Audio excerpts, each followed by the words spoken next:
Did you call him a child? Did you call the child the word? Did you call him a child? Did you call the child the word? It is my own business. You call him a. Okay, why don't you have the balls to say it right now again? Okay. All right, that's what you say. You don't go digging through people's you dumb. Nobody digging into your A little kid just did, you dumbass. That little kid, you call him a. Yeah. The little child? What if he acts like one, he's gonna. Are you about to hit him? You chase him here? He took my son's stuff. So that gives you the right to call the child 5-year-old and the N-word. If that's what he's gonna act That's like. what you're gonna call him. That's what he's gonna act like. You know, that's a hate speech. And you can be recorded for that. I don't give a Huh. Okay, we'll see about that, what the internet has to say about you. The kid she's going after has autism. He doesn't behave in a neurotypical way. And even if he didn't have autism, nothing he could have done would justify her calling him slurs and pursuing him physically, which is what she says she was doing before this guy intervened. He said after he stopped recording, she sat down, hurled more slurs, told him and his wife that they should leave the country, and then got on the phone and acted like she was calling someone to come down there and handle things. Fortunately, no one came, and eventually she packed up her child and left. But this woman is a danger to children. She doesn't need to be on a playground or around other kids. And she has at least one child of her own, which is also concerning. Shiloh Hendrix, the woman who we have all seen, we all know who she is by now, has raised over $773,000 off of GiveSendGo for calling a black child the N-word.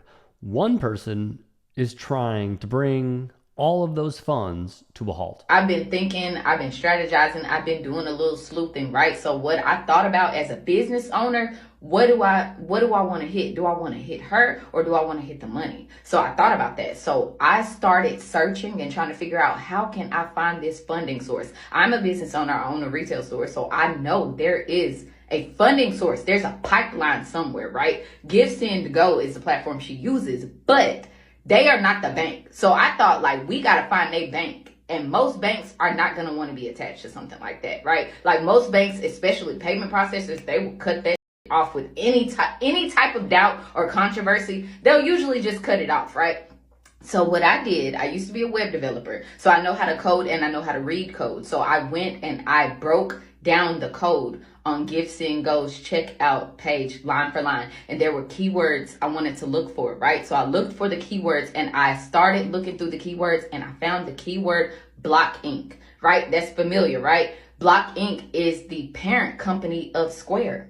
So I went and I did my researching and it turns out, yeah, that's their payment processor. That is Kiandria Demone, an activist and entrepreneur who is based in Atlanta, Georgia. Like a lot of us, she was disgusted with what she saw and she wants to take action. So I'm going to attach and I'm going to share ways we can contact both Block Inc. and Square. So we want to hit both of them so they can't ignore us, right? But there is a process to report stuff like that. And I don't know if they just didn't think we'd find it out, but yeah, we found it out. So I'm going to share how y'all can report. Stop reporting to GiveSendGo. They don't give a They supported Kyle Rittenhouse, the January 6th rioters. That is literally what they do. That platform thrives off hate. So we don't want to hit them. We want to hit the money. And see, GiveSendGo is a for-profit company and they pretty much can do what they want to do. But when it comes to banking and payment processing in this country, we do actually have laws and regulations surrounding that. So any type of bank or payment processor has to have a clear-cut policy that prevents them from funding hateful things like that. So yes, Block and Square both have policies that prohibit the use of their platform for glorifying or amplifying or profiting off of harassment, illegal activities, racism, and yes, hate speech. So she has violated their policy by even having that campaign. She would tell the Griot, quote, "I was initially looking for things that were red flags as far as their compliance as a company. I started thinking like this isn't going to be enough because they're just going to fix it and they're going to keep operating." Meanwhile, the founder of GiveSendGo, where Shiloh Hendrix launched her donation page. No, so let's just clarify some of the facts. So one, but you we hear don't her know the age voice. of the, well, I'm just going to to clarify some of the facts, we don't know the age of this child, so that's in contestant rate number one. The boy was rummaging through her belongings, which caused the backlash. So it wasn't like she unprovoked just stepped into a situation and called a young boy a term. It was because this boy, who some people say is as old as 10 years old, was actually stealing from her. And she said, no, that doesn't excuse, I don't condone calling people racial epithets and bad names at all. But there is a place for, I mean, there was GoFundMe allowed a campaign for the boy and his family, and it raised $350,000. So is that condoning thievery or stealing? I don't see the outrage against GoFundMe. Well, his name is Jacob Wells, and he deserves all the criticism in the world. Okay, so I wanted to talk about this real quick because I've seen this floating around too. And first of all, a lot of y'all are just way too easily influenced, bro. Like, just because this man got up there and said he wanted or he was going to do something, first of all, it's the CEO, not the CFO. That's two different things. But the CEO is not an end-all, be-all for a company. That's one. This man has decision-making power in a lot of aspects, but he's not the end-all, be-all for that company. He is not God in the company. This man has an entire board of people who he has to answer to. So when it's a problem of this size affecting a company, that's not something the CEO can single-handedly even make a decision about. But outside of that, why, like, y'all can stop sending me videos. Y'all can stop sending me links. Y'all can stop even commenting this.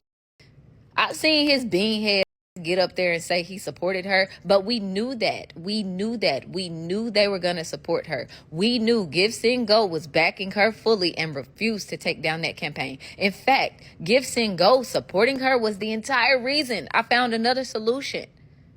So y'all are not saying anything that is new at this point. We shouldn't be shocked by that. But this man can get up there and he can say he want to give her 10 million. All I give a damn. The fact remains that this man single-handedly is not the bank. Now, unless he gonna give her a meal out his pocket, I can't stop him from doing that. But as far as collecting funds in a fundraiser online, a payment processor, a third party is responsible for that. That decision does not lie with him. It lies with a third-party payment processor. And that third-party payment processor has a very clear-cut policy. He's also, not much of a surprise here, a total hypocrite. So, the Griot has more. The 33-year-old, as in Kiandria, is a social media disruptor, and she has launched an effort to prevent Shiloh Hendrix from receiving any of the GiveSendGo money, which has netted, they say, $600,000. It's over $773. By directing her nearly 50,000 followers and all who want to help to put pressure on the fundraising platform and payment processor by making complaints, she hopes to hold them accountable for profiting off of hate. And that is a message that I can get behind. A quick clarification, as Demone outlined in a message later on, it is Stripe, not Square. Stripe's policies prohibit the use of their services for activities that promote hate or violence, which could be applicable in this case. Here's the thing, though. Kiandria has received a lot of messages. Miss Darlene, sister girl, are you new to the internet? What in the are you talking about? And has now been making the rounds when it comes to various media platforms. She hurled this racial slur at a child and she was filmed, but instead of taking any accountability, she not only played the victim and doubled down, she posted a crowdfunding link and she started collecting donations for this. As far as I know now, it's at $750,000. We are trying to freeze specifically Shiloh's payment that was processed through Block Inc. Square. I'm kind of a troll and I'm really great at it. To be fair, I will only drag racist people and abusers. Any sort of scandal, any sort of devastation, especially in this country, there's always a rich white man at the top with his hand in the pot. Looking at like bigger picture, because I want this to be something that is impacting us long term. I want this to be a way of thinking as we're moving forward, regardless of the outcome. It wasn't even just about the money, because it is wrong that they're profiting off of harm. So many people are just sick of these companies profiting off of harm. but it was also about accountability.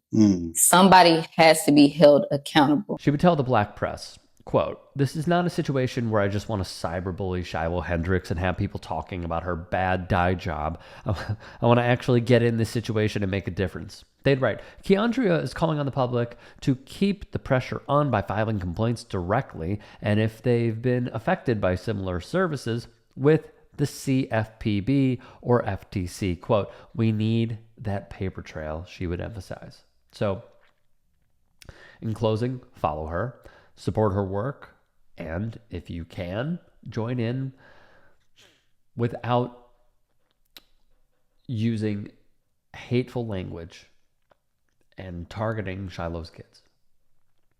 It should be GiveSendGo. It should be the payment processor. And we need to have a direct tunnel vision on how to operate on this, because what we're going after is not only her conduct, of course, which is gross and bigoted, but it's that she shouldn't profit off of hate like that.